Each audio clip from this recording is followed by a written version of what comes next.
Hello students. तो हम लोग फ्लैशबैक सीरीज में पढ़ रहे थे इंडियन इकोनॉमी, और इंडियन इकोनॉमी में हम फर्स्ट चैप्टर पढ़ रहे थे Indian economy on the eve of independence. उस चैप्टर में हमने 2 वीडियोस बना लिए हैं। आज उस चैप्टर को हम एंड करेंगे, यानी कि आज उस चैप्टर का लास्ट वीडियो बनेगा। और जो कुछ थोड़े बहुत टॉपिक्स रह गए हैं, हमने ये तो पढ़ लिया कि ब्रिटिशर्स ने हमें कैसे एक्सप्लॉइट किया।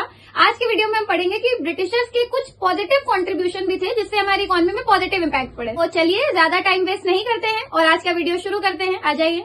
Positive contribution of Britishers. Britishers ने इंडिया में क्या क्या चीजें अच्छी करी हैं, इंडिया के बेनिफिट के लिए करी हैं, जिससे इंडिया को फायदा हुआ है। मतलब ब्रिटिशर्स ने अपना फायदा भी देखा, बट साथ में उनके जाने के बाद में वो इंडिया के भी फायदे के लिए हैं।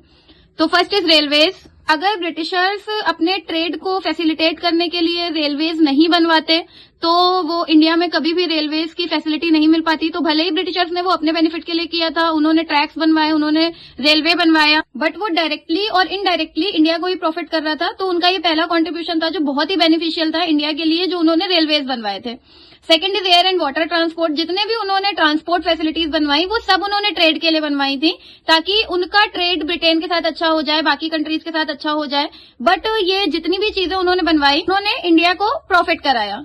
Second is next is roads. Britishers ने रोड्स बनवा दी इसके लिए ताकि उनका आना जाना इजी हो जाए और उनके लिए सेम ट्रेड करना और जो भी चीजें वो कर रहे थे अपने बेनिफिट के लिए, वो सारी चीजें आसान हो जाएं। बट उन सारी चीजों से इंडिया को बहुत प्रॉफिट हुआ, तो वो इंडिया के बेनिफिट में काउंट की जाती हैं। नेक्स्ट है कम्युनिकेशन। कम्युनिकेशन फैसिलिटीज उन्होंने करी थी ताकि सेम उनके जितनी भी चीजें हुई थी अब इंडिया के प्रॉफिट के लिए थी। मतलब ब्रिटिशर्स ने करे तो अपने प्रॉफिट के लिए थी, बट वो एट द एंड वो इंडिया के लिए प्रॉफिटेबल हुई। कम्युनिकेशन भी उन्होंने अपने ही सहूलियत के लिए बनवाया था, तो वो एट द एंड अब इंडिया के लिए प्रॉफिटेबल है।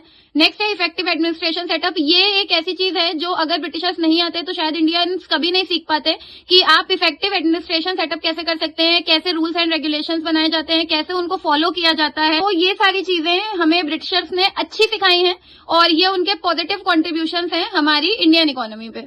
नेक्स्ट है state of Indian economy on the eve of independence. अब जो चैप्टर का नाम है, एक्चुअली हम उस पे आ गए कि जब इंडिपेंडेंट होना था हमारी कंट्री को, जब पार्टीशन हुआ था, तो एक्चुअली हमारी इंडियन इकोनॉमी कैसी थी। तो फर्स्ट है कॉलोनियल इकोनॉमी। नॉर्मल सी बात है क्योंकि ब्रिटिशर्स ने वो कॉलोनियल इकोनॉमी बना दी थी, तो इंडिया कॉलोनियल इकोनॉमी में थी और ब्रिटिशर्स बहुत अच्छे से एक्सप्लॉइट कर रहे थे इंडियन इकोनॉमी को।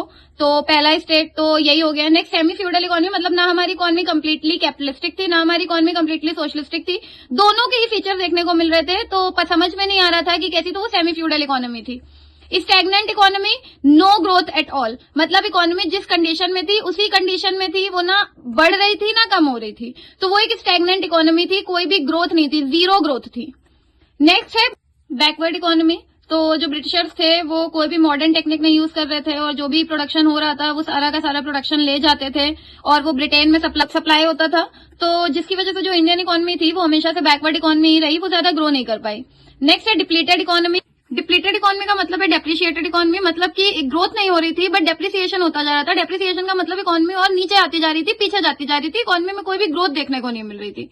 Amputated economy. एम्प्यूटेड इकोनॉमी का मतलब इंडियन इकोनॉमी में समझ ही नहीं आ रहा था, कोई पाथ ही नहीं था कि किस डायरेक्शन में जाना है। ब्रिटिशर्स ने जितनी भी पॉलिसीज बनाई थी वो पॉलिसीज उनके बेनिफिट के लिए थी और इंडियंस को कुछ समझ नहीं आ रहा था कि कौन सी पॉलिसी इकोनॉमी के बेनिफिट के लिए होनी चाहिए, कौन सी पॉलिसी हटानी चाहिए, किस तरीके से नई पॉलिसी बनाई जाएंगी।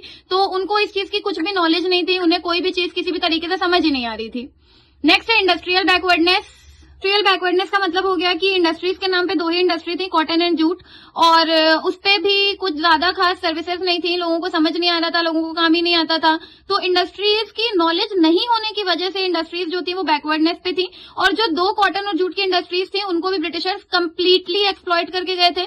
तो इंडियंस के पास कुछ भी बचा ही नहीं था जिससे वो इंडस्ट्रीज आगे ग्रो कर सकते थे या डेवलप कर सकते थे। तो इसलिए कंट्री में इंडस्ट्रीज हमेशा आज भी हमारी कंट्री में हैवी गुड्स इंडस्ट्रीज नहीं है, इंडस्ट्रीज हैं बट हैवी गुड्स इंडस्ट्रीज नहीं है। तो कुछ इस तरीके की स्टेट थी हमारी इंडियन इकोनॉमी की on the eve of independence.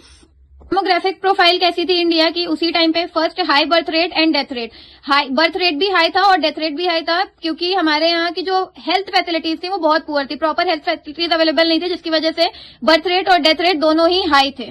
High infant mortality rate, reason same है क्योंकि हेल्थ फैसिलिटीज प्रॉपर नहीं थी, तो इन्फेंट्स जो होते थे वो भी ज्यादा टाइम तक नहीं रह पाते थे, तो इन्फेंट मोर्टेलिटी रेट भी बहुत हाई था। Low life expectancy, reason same, due to poor facilities, जो लाइफ एक्सपेक्टेंसी थी वो बहुत ज्यादा नहीं थी। नेक्स्ट है लो लिटरेसी रेट। एजुकेशन बहुत ज्यादा स्प्रेड नहीं थी, लोगों को नॉर्मल बहुत कम ही लोग होते थे जो एजुकेटेड होते थे, वो भी हाईली एजुकेटेड नहीं होते थे, तो जो लिटरेसी रेट था वो लो था या नो लिटरेसी रेट था। तो इस तरीके की कुछ डेमोग्राफिक प्रोफाइल थी इंडिया की on the eve of independence. तो स्टूडेंट्स, ये था आज का वीडियो और इसी के साथ हमारा Indian economy on the eve of independence chapter complete होता है। आप अपनी अपनी बुक से इन डिटेल, जो भी बुक्स आपके स्कूल में चल रही हैं, उनसे इन डिटेल अच्छे से रीड करिए। जो भी डाउट्स हैं कमेंट सेक्शन में बताइए। वीडियो को लाइक करिए, दोस्तों के साथ शेयर करिए और चैनल को सब्सक्राइब करिए। Thank you so much.